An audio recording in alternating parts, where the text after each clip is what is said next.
and welcome to another episode of Football Corner Pod, wherein we talk about all things football.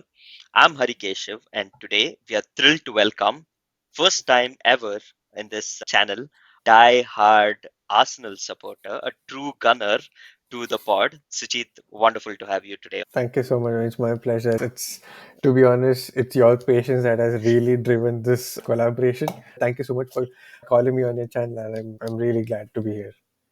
It's always a pleasure to talk to different fans from different teams. I've been trying very hard to get my hands on a Gunner fan because I've always wanted to talk about Arsenal but never had the chance. So we're gonna use all the things that I wanted to ask a proper Gunner on this podcast. Suchit is quite big in the Gunner circle because he is the man behind the Football Showdown channel on YouTube, just rapidly growing, and he's just crossed Mm. over 1.8k subscribers there, Suchit. So congratulations to everything that you're doing there.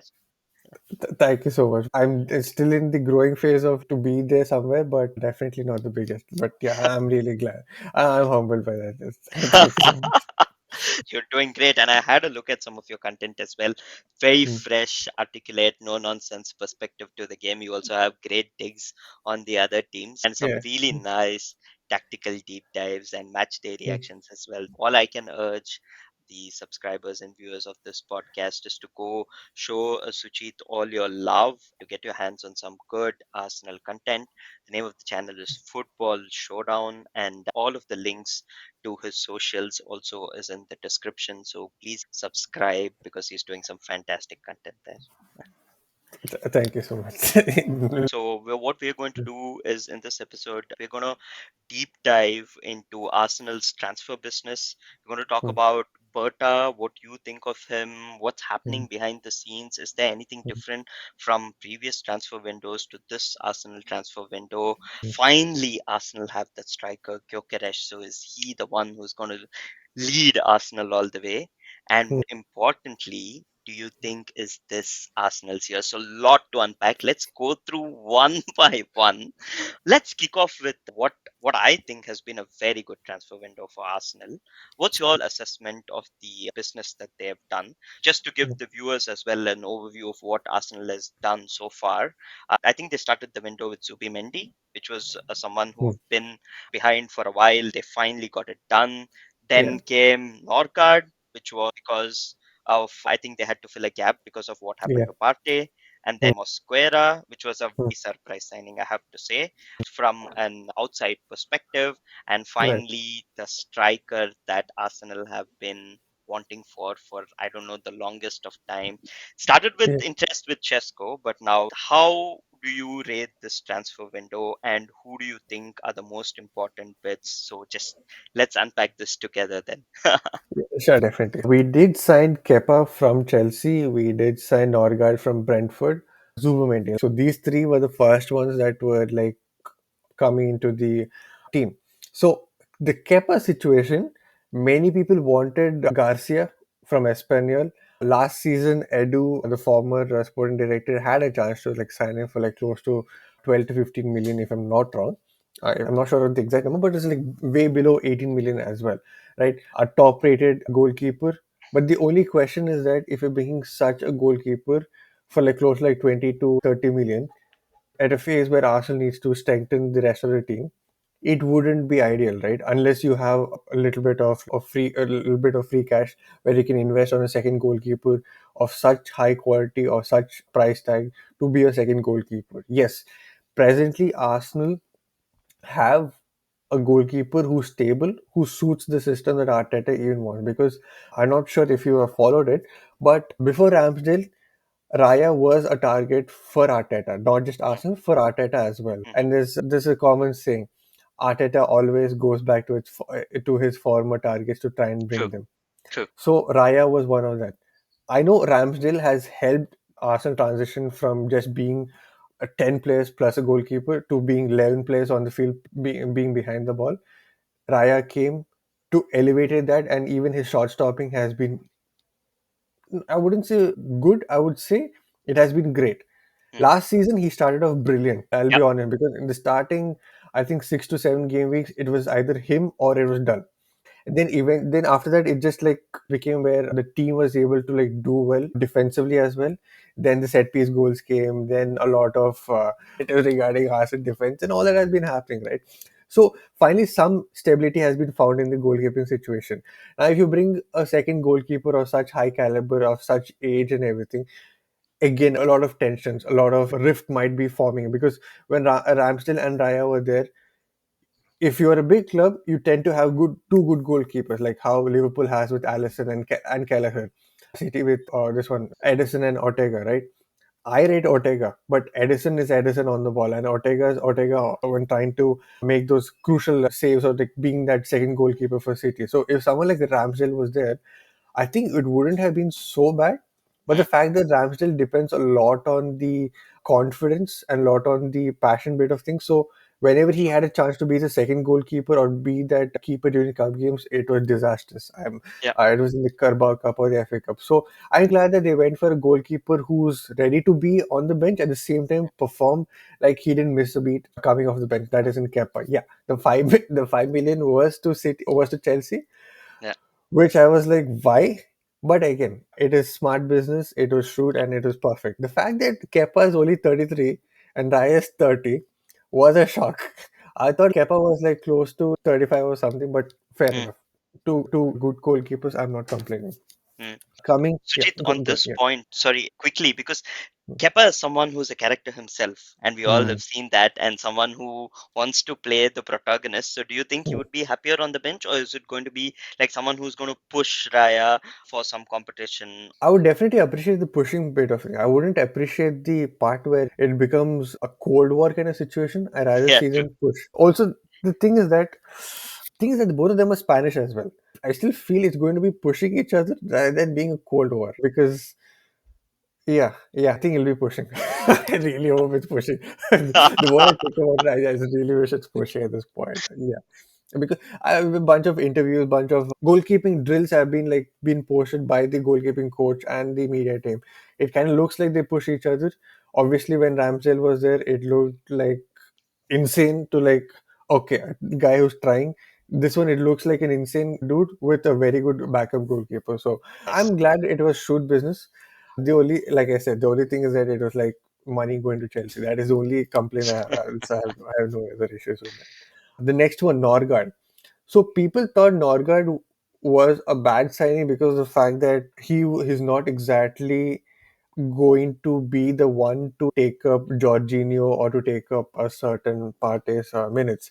People do not realize that when we have Zubimendi and Rice on the field, you need somebody to be there who's different to the situation. If it's the same player, I'm sure they would want to be keep playing, or like we won't have much dynamics in the bench so that we can have something different. Like in my opinion, I think a Norgard would be crucial in a game that needs to stop transitions or True. in a game that is like about to like finish, but you need somebody to just be there to calm the situation at the same time being strong with the tackles or to stop counterattacks or whatever, because he's a club captain for Brentford. Thomas Frank Exactly. also came out and said that it was him who pushes players younger and older than him. So he brings that experience and that leadership that Arsenal really appreciates in a player of that age, of that experience. So I think Norgard is a very shrewd business. Not many people are able to clock how good he would be coming off the bench, or at least leadership role that he brings into the team, especially when you're trying to. I hope, in my opinion, that we're fighting for all titles that we're going to face in the upcoming season. Yeah, to answer your question, I think Zubimendi is still the most exciting and the most crucial player, in my opinion, because last season, if you look at it, whenever we had the ball was sprayed to the wings, ball was Yeah. sprayed again sideways. Great stats, possession nice, interesting. What did we do with the ball? Nothing much, right? Because there's nobody to do anything centrally. You are a rival fan, so obviously you must have seen the PSG versus Arsenal game. It was the most frustrating game to watch as an Arsenal fan because you saw the spaces that were made centrally, but there was nobody to create anything in the central zones. I thought Partey would carry that ball centrally and do something, but he's not capable enough to do that. Jorginho is good at that, but didn't have any legs. At the same time, was injured. Going a little bit back, right? 23-24 season, where Arsenal had an insane run of games from that January period till the end of the season. I think we lost only one. or we drew 2 games. That's it. We didn't lose anything in between, before and after that. And we beaten even teams that were causing issues for Arsenal, like Fulham, West Ham, mm, Newcastle. One of the major important factor in that, in my opinion, was Jorginho. Now, to emulate such a role in the next season was important, but we didn't have a player like Jorginho because he lost his legs. At the same time, he was injured as well. So, a Zubimendi who's younger, who's probably at the same pace, but puts in a lot of those front foot passes, or his first attempt is to put in a pass centrally or somebody to make the run behind so the ball is there for him. So, I think that is what really unlocks this team to play in a different way when compared to yes. how we did last season or like previously, like how it's just to the wings and it's like hoping that Saka or somebody does something there. Yeah. In my opinion, Zubimendi is still that crucial player that Arsenal really need, and not many people are aware of that because we got a striker in Gyökeres. Yeah. I'll be very honest. I've been very vocal about it even on Twitter.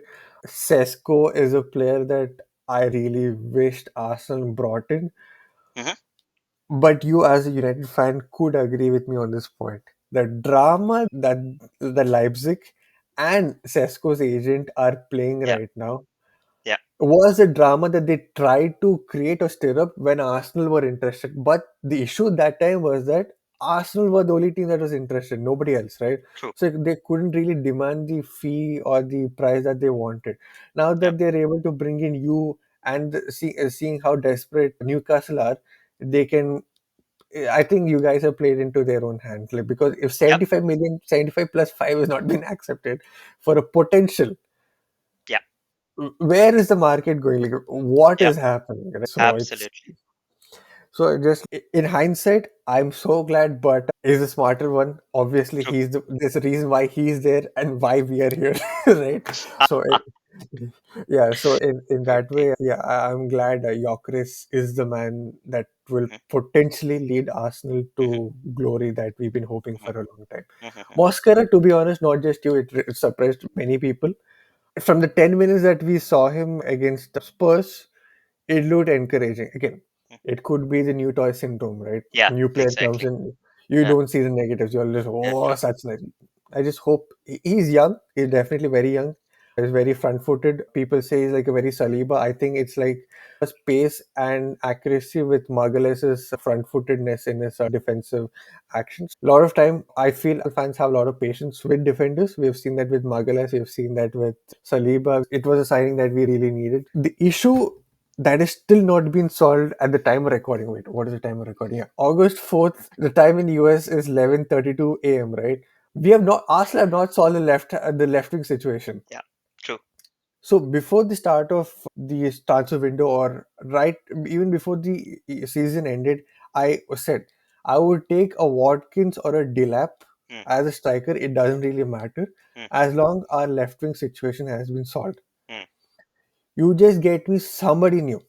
Like it could be like I'm really like strong on the Rodrigo train. Right? Some people said Rafael, some people said Barcola, some said Anthony Gordon.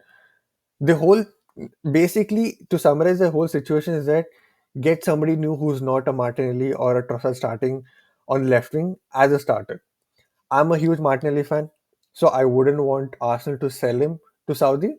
If they sold, I hope it's to a European club because that kid has proper potential, but is used completely different. Like how like he's not supposed to be a touchline winger. He's more like central, or like a Rodrigo situation, or more centrally, in my opinion. So how is the left wing situation being solved? Presently, the strongest links are with Eze. Yeah, Where is the conversation regarding Eze for the last few days? Nobody has any idea. nowhere. The latest is that the release clause, the date to what to I think the release clause lapsed. They had a yeah, release clause for yeah, that's the some word. amount, Yeah, and that yeah. has lapsed, and now they have Mm, to mm, pay whatever mm. them or Yeah, whatever, yeah. right? To activate the release clause, that is what I've been searching. Sorry, Okay. to activate the release clause has been done. So right now, Arsenal needs to, if they're going for Eze, it needs to happen with whatever fee that we are ready to pay or they're ready to accept. Again, 2 weeks, literally 2 weeks before the start of the season, Arsenal are going to face United.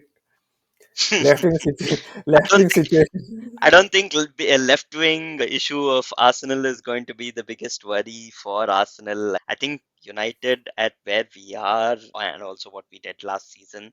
Yeah, I don't think Arsenal should be hugely troubled in that match. But yes, left wing is an issue that you have brought up, and I think it's very interesting the links with Eze as well because someone who will not come cheap.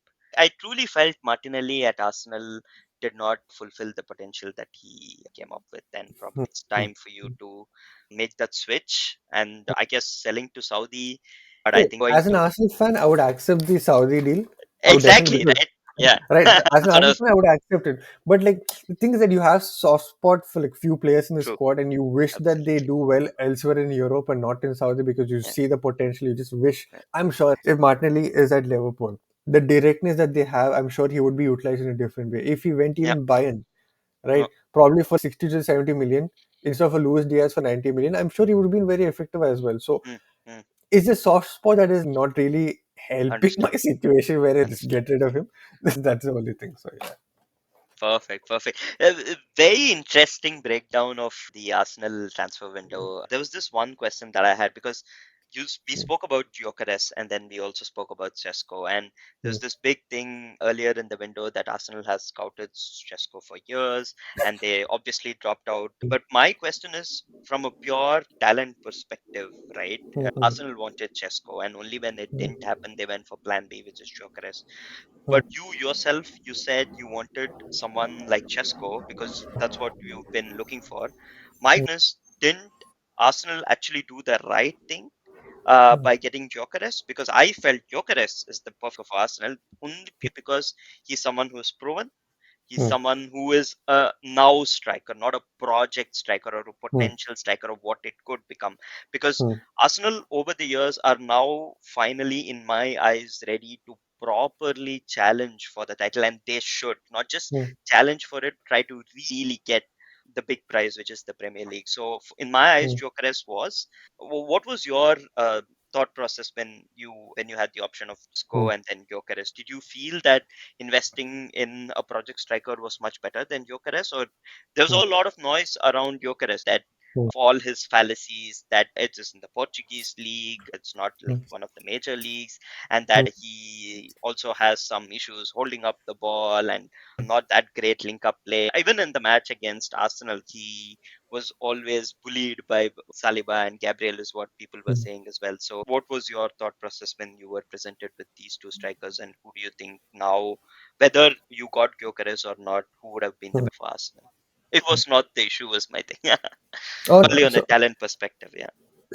talent wise, I think Sesko has a higher ceiling to it. That's how they say these days, right? Ceiling, floor, and all the fancy words. Yeah, I still stick to the pure footballing things, right? Like the true. way Arsenal play stylistically, I think Sesko is still the answer because presently we have not seen that change in the way Arsenal play with the Gyökeres.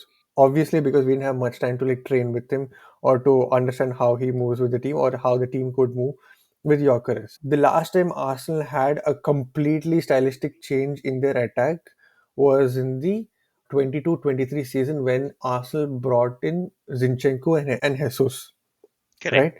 It was incredible to watch Yep, Arsenal to just the way that they pressed, the way that they yep. attacked, they found spaces out of nowhere. They were banging goals left, right, and center like out of nowhere.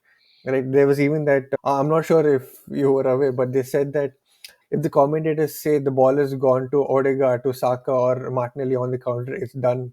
It's dusted. Arsenal are going to score a goal. So it was like that lethal. So that was the kind of stylistic change that Arsenal brought in. To add to that, Sesko makes a lot of sense because again, his holder play has improved this season. Many people are saying that his stats don't say that is because he's been played more like the one who provides the ball to Openda rather than the one to score the goals provided by the Exactly. team this season. Exactly. People have not seen that. Fair play. Who like why would they want to watch other leagues when Arsenal itself has been the issue? Yeah. So there's a lot to watch regarding Arsenal as well. So fair play. We made even videos regarding that, explaining how Sesko's situation at Leipzig has changed this season. The only thing is that we've not released it for the fact that since Gyökeres has been a done deal, what is the whole point of releasing a Sesko video? So we didn't release a Sesko video. But The conversations have been happening on Twitter, at least with the people I was able to interact with on that. So his linker play is good. He can provide the ball to the wings. He can drop in deep and provide it back to the midfield, and the midfield can do their thing, and we can go back to attacking how we used to do with Jesus. Now the thing with Yorker is that he's a workhorse.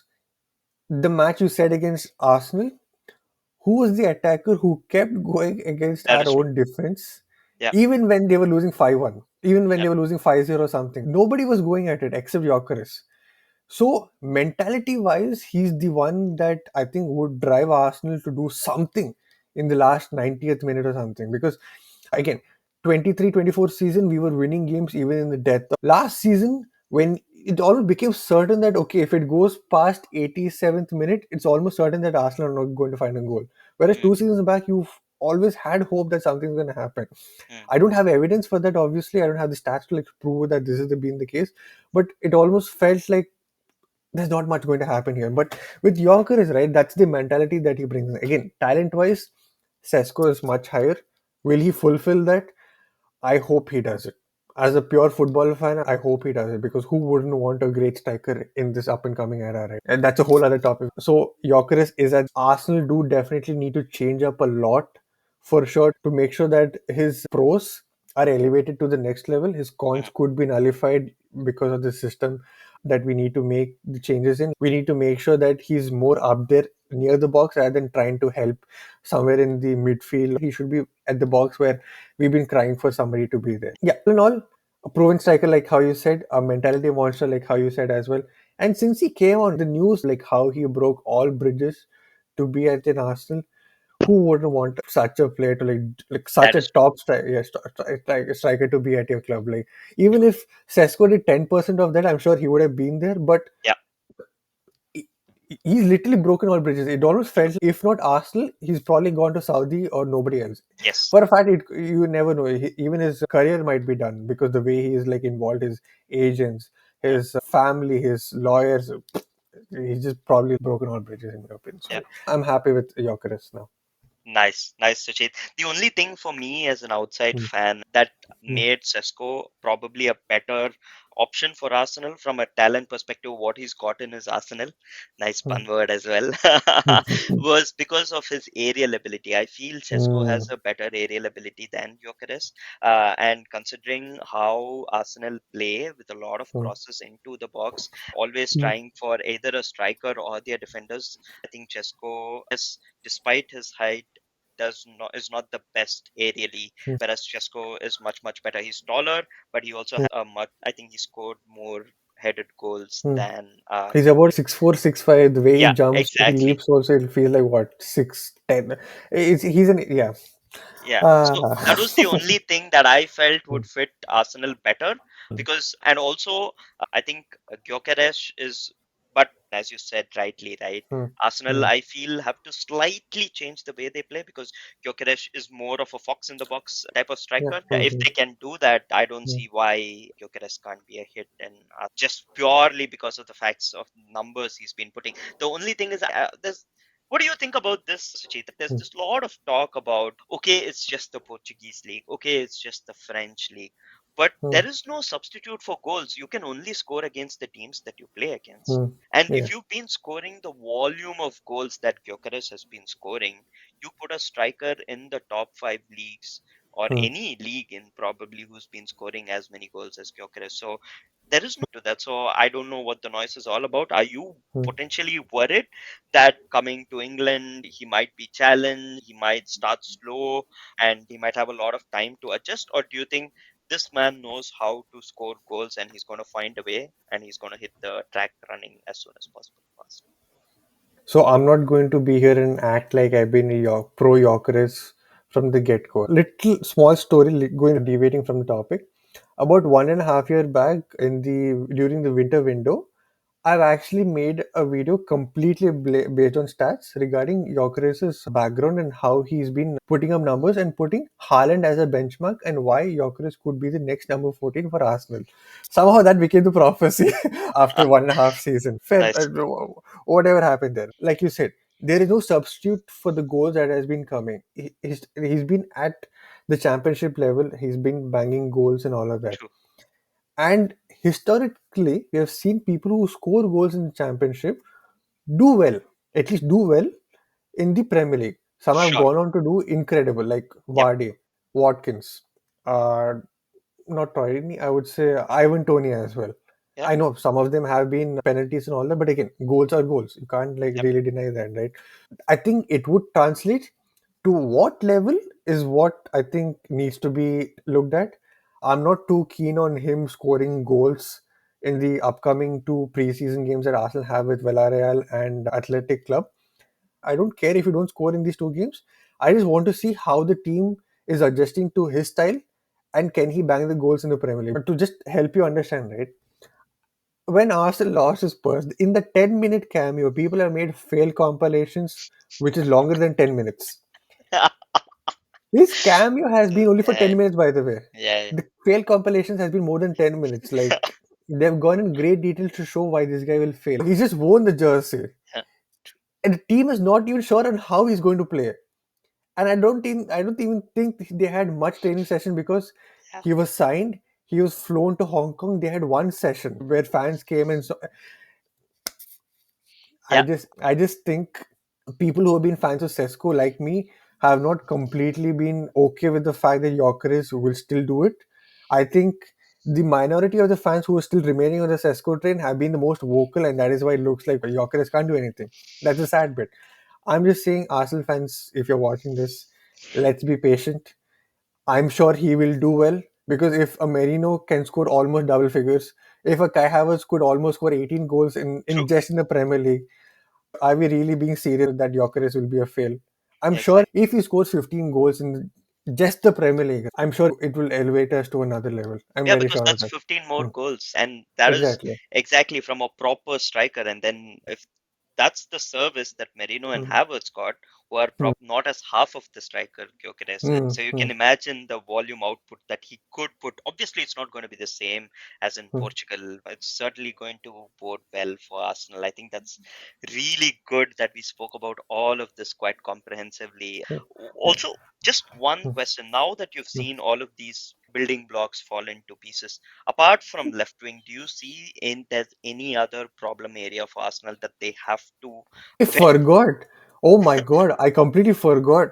Madueke, Noni Mad. Oh Oh my yeah, god, yeah. That's now that you said like building blocks, right? I was like, wait, there's one more player.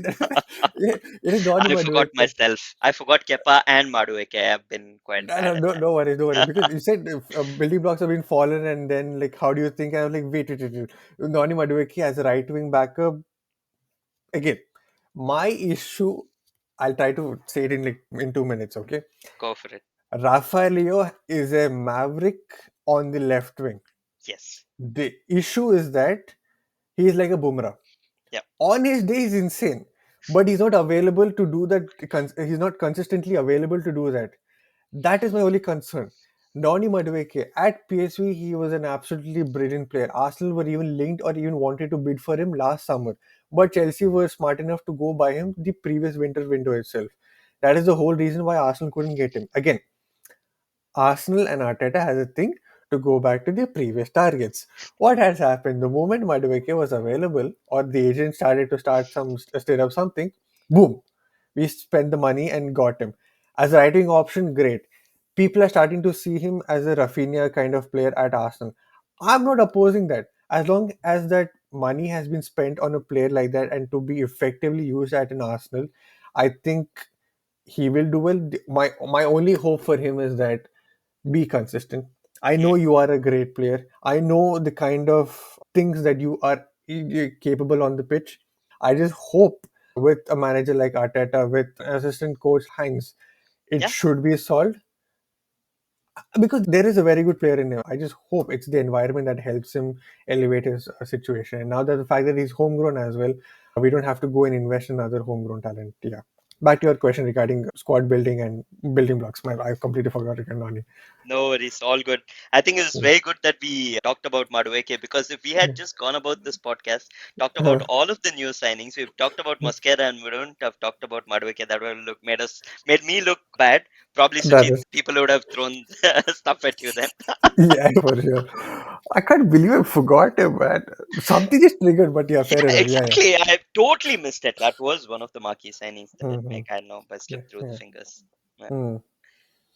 He could be the left winger that Arsenal have been wanting, but he could be the Arsenal. He could be the left winger that Arsenal need then want. So you never know. If Think he he can, could do a job, Suchit? Because I always felt at right wing for Arsenal, Hmm. there's no Saka, no party. And it's really nice that they got a backup for Saka, or someone who can challenge, someone who can learn from, because just purely due to the sheer number of matches and the minutes that you're going to play across the season, anything can happen.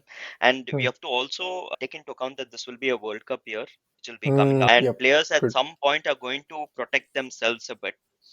Also, someone Hmm. like Madueke who wants to get Hmm. on the England squad would probably Hmm. want. So there's two aspects to this as well. So Yeah. I thought that was a very good signing that they made, Hmm. who's up and coming, and Hmm. probably someone who can really do well if.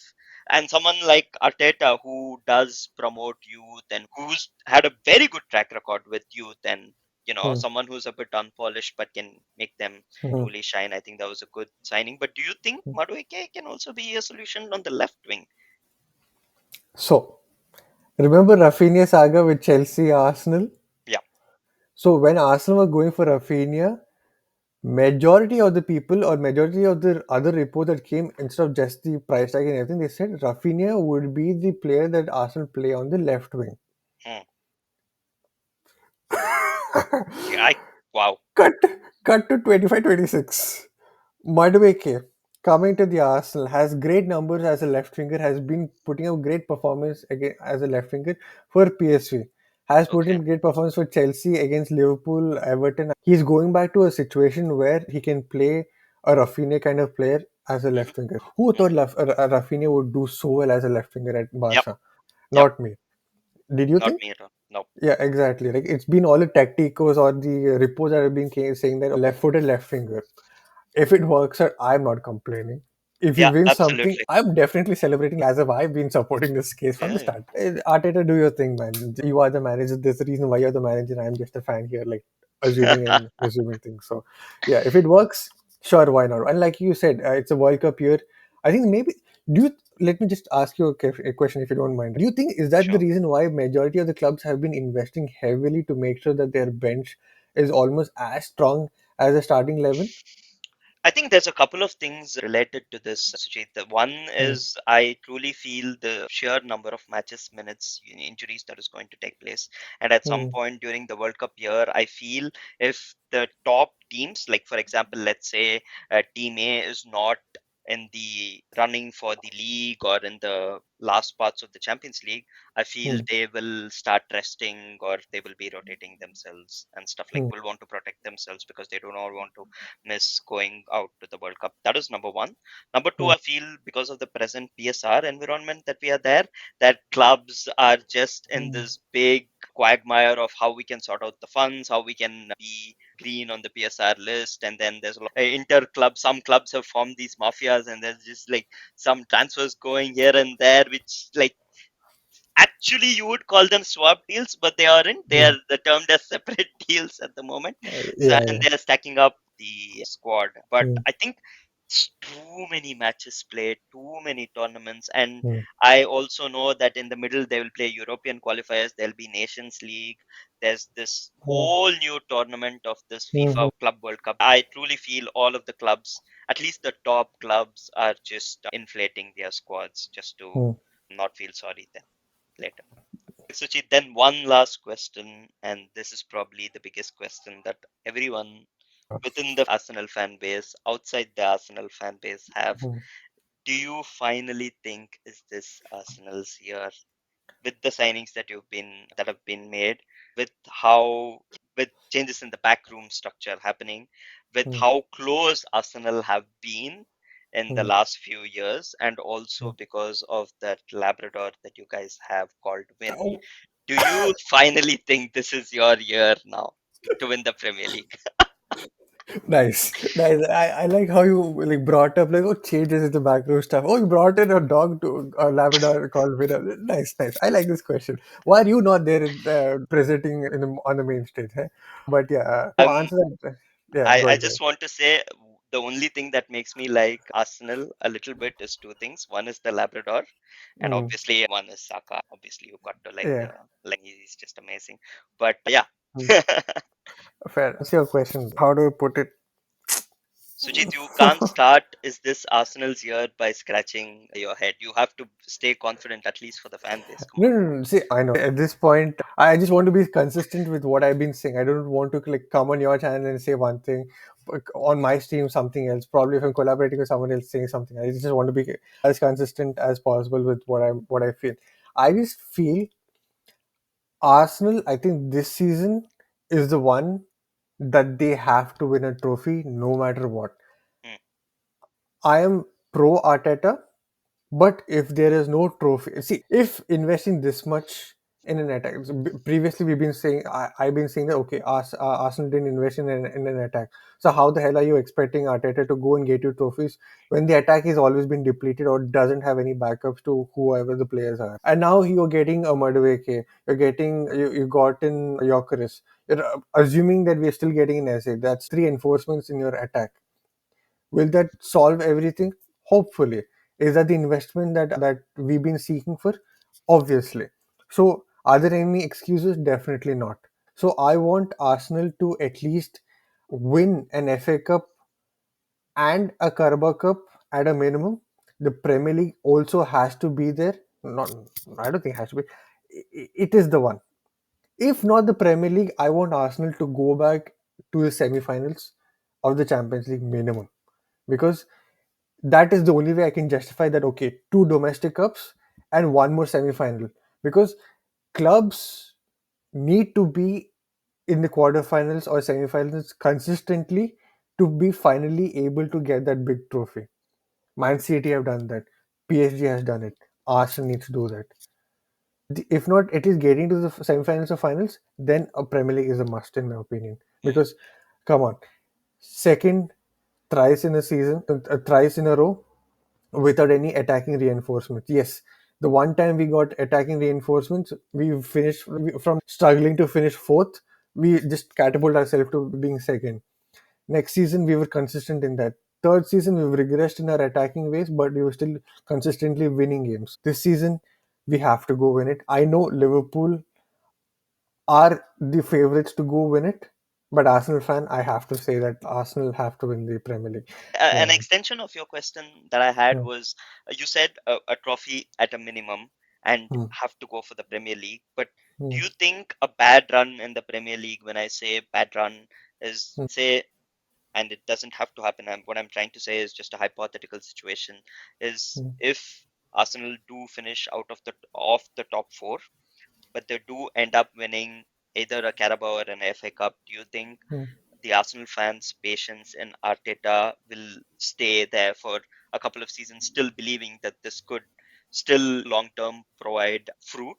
Or do you think it has to be challenging for the Premier League and one domestic title at least?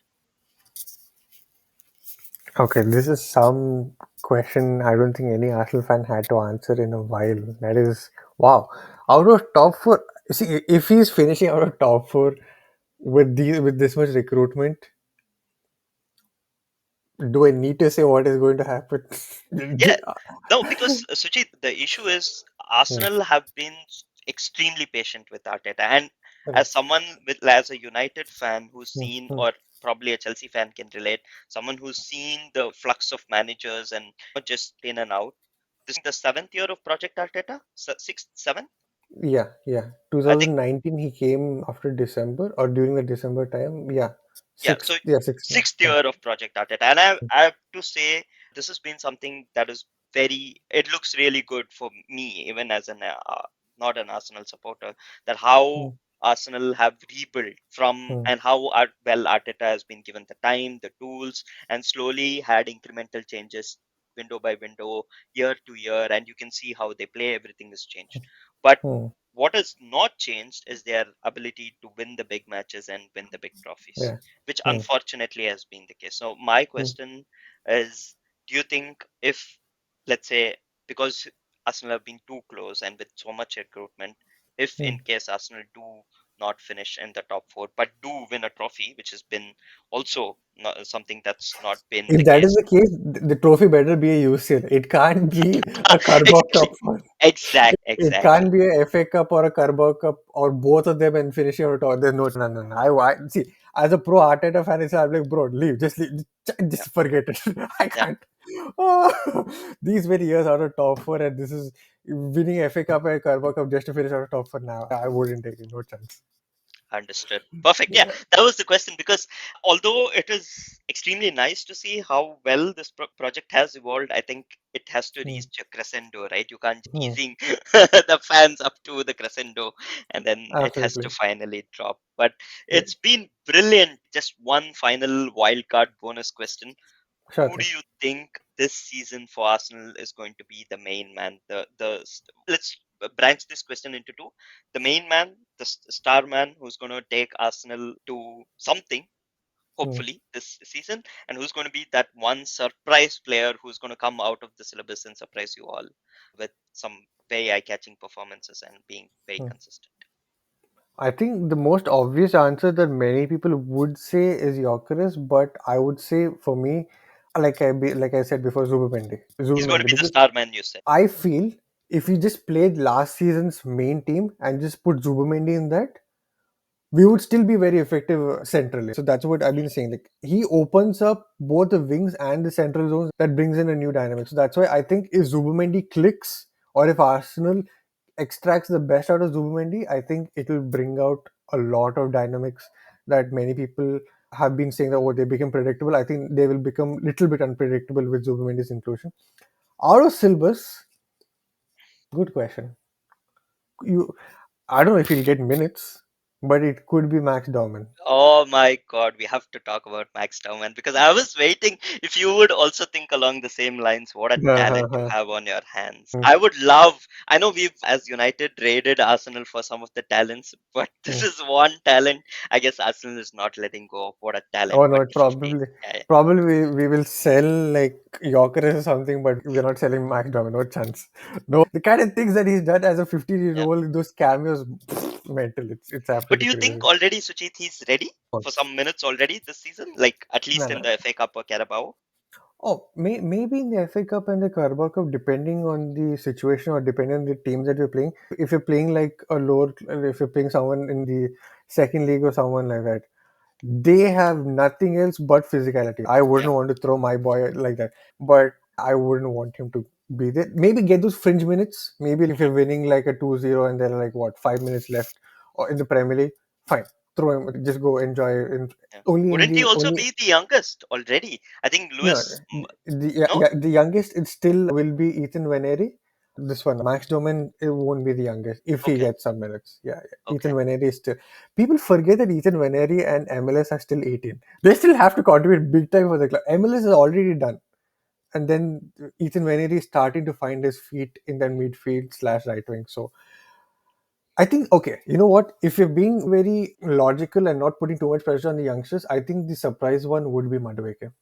Hmm. Yeah, That's a good as shout, I would say. a left winger, not as right winger, but as left winger coming in, I think he would be the surprise that many people.